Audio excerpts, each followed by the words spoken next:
que a gente vai ver mesmo como o governo Lula vai respirar esse último ano, que é sempre bastante importante também para qualquer presidente que quer a sua reeleição, né, Paulo?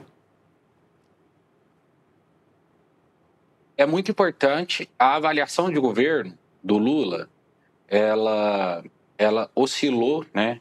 Vou dizer assim, por alguns fatos novos que foram acontecendo, mas ela sempre se manteve muito estável, né?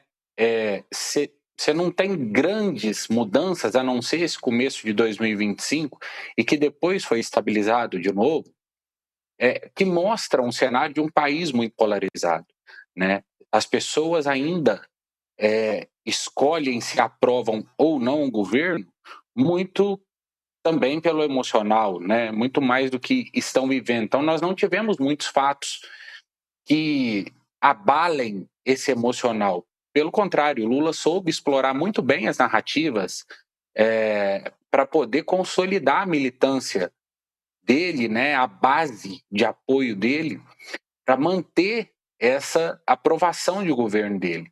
Ainda acho muito arriscado a aprovação de 50%, vou dizer assim. Vamos imaginar um cenário onde você tem meio a meio aí. Metade da população aprova, metade desaprova, que foi exatamente o resultado da eleição. Lula ganhou do Bolsonaro por uma diferença de 1% dos votos, praticamente. Então, assim, a diferença é muito pequena. O país se mantém polarizado. Mais uma vez, eu não vejo espaço para um centro passivo. Muitas pessoas estão falando, essa eleição do centro, as pessoas não querem mais polarização. Eu não enxergo dessa forma. Eu enxergo que será outra eleição polarizada. Para o Lula, é bom que a eleição seja polarizada. Ele tem tentado, como eu falei, manter esse cenário binário o máximo possível. Porque quanto mais candidatos, maior a confusão eleitoral para o militante lulista, né, petista. Então, nós temos aí um cenário em que o Lula precisa melhorar a aprovação, não só para ter uma eleição, vou dizer, mais confortável. É difícil a palavra confortável, porque eu acho que nesse cenário é difícil ter uma eleição confortável. Mas para ter um cenário mais fixo, mais seguro para ele, né, do que manter a aprovação desse jeito. Então, eu acredito que nós ainda teremos algumas decisões e atitudes, vou dizer, populistas, até o meio do ano aí, praticamente, para ele tentar dar uma guinada nessa aprovação. Porque, como eu disse, a desaprovação do governo, ela não parte de 49%. Se você detalhar um pouco mais a pesquisa, você vai ver que você tem 39% de pessoas que não aprovam de jeito nenhum, que enxergam o governo como ruim, péssimo, e você tem 32% de pessoas que acreditam que tá bom ou ótimo. Então, a diferença está aí. A pessoa que acha que é ruim ou péssimo, a chance dela mudar de opinião num espaço tão curto de tempo exige um esforço, um sacrifício muito grande.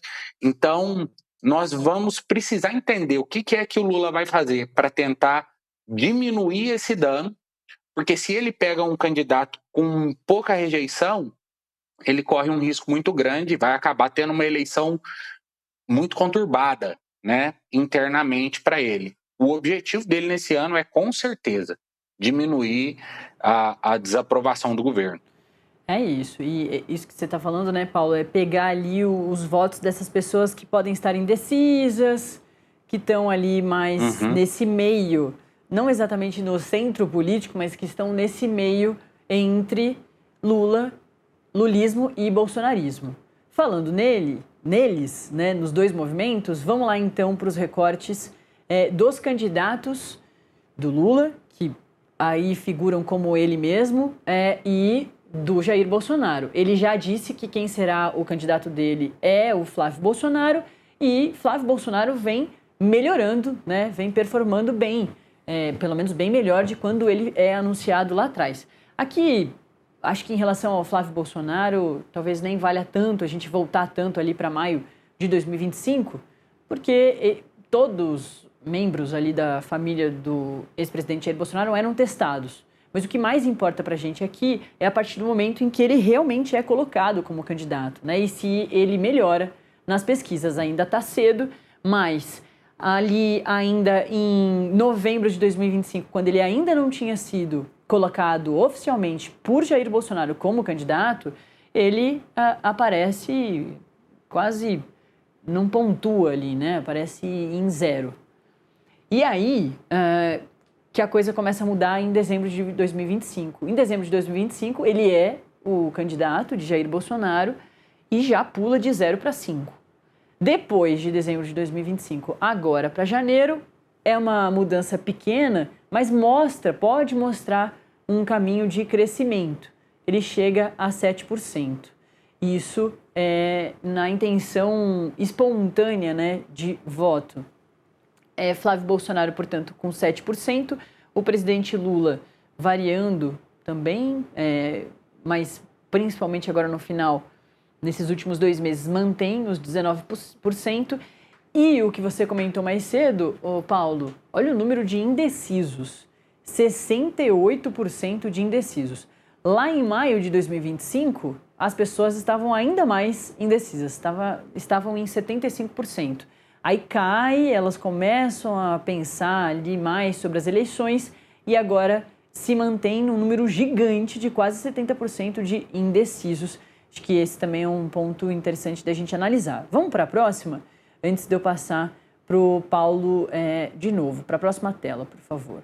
Aí vem a intenção do voto para presidente para primeiro turno e um cenário em que o Flávio Bolsonaro supera Tarcísio de Freitas pela primeira vez, né, que a gente vem registrando. Lá atrás, no primeiro momento em que ele é colocado como o candidato de Jair Bolsonaro, ele performava muito mal. Ele perdia para Michele Bolsonaro, perdia para Tarcísio de Freitas, aí a Michele nem aparece. Então não dá nem para a gente dizer em relação a Michele o que poderia acontecer. Mas Flávio Bolsonaro pontua aí com 23%, levando o presidente Lula, portanto, se fosse assim a eleição, para o segundo turno, Lula com 36%. Vamos para o próximo, por favor? Aí, intenção de voto para presidente para segundo turno, cenários estimulados. O que significa isso? As pessoas que estavam fazendo a pesquisa chegavam para quem estava respondendo a pesquisa e diziam quais eram os cenários. Olha, se tivesse esse cenário aqui, o cenário número 1, do presidente Lula com o Tarcísio de Freitas, o que você acha? Aí, Lula ganha as eleições. O presidente Lula ganha em qualquer um dos cenários, mas Tarcísio de Freitas se mostra ali quase que empatado tecnicamente com o presidente Lula, com 39%. Depois vem, no segundo cenário, Flávio Bolsonaro continua pontuando muito bem, 38% contra 45%. Lula cresce só um pouquinho. No cenário 3 do Ratinho Júnior, aí os candidatos que o Paulo vinha mencionando para a gente, né? Candidatos ainda do bolsonarismo, mas de outros estados e não tendo o sobrenome do Jair Bolsonaro. Presidente Lula com 43% versus aí o Ratinho Júnior com 36%, governador do Paraná. Vem com o governador do estado de Goiás, presidente Lula com 44% e Ronaldo Caiado com 33%. Já o governador de Minas Gerais com 31% contra o Lula com 46%. E a gente segue aí com outros candidatos aí não pontuando tão bem quanto esses outros bastante ligados ao bolsonarismo, não sendo da família Bolsonaro, mas que também vêm sendo testados.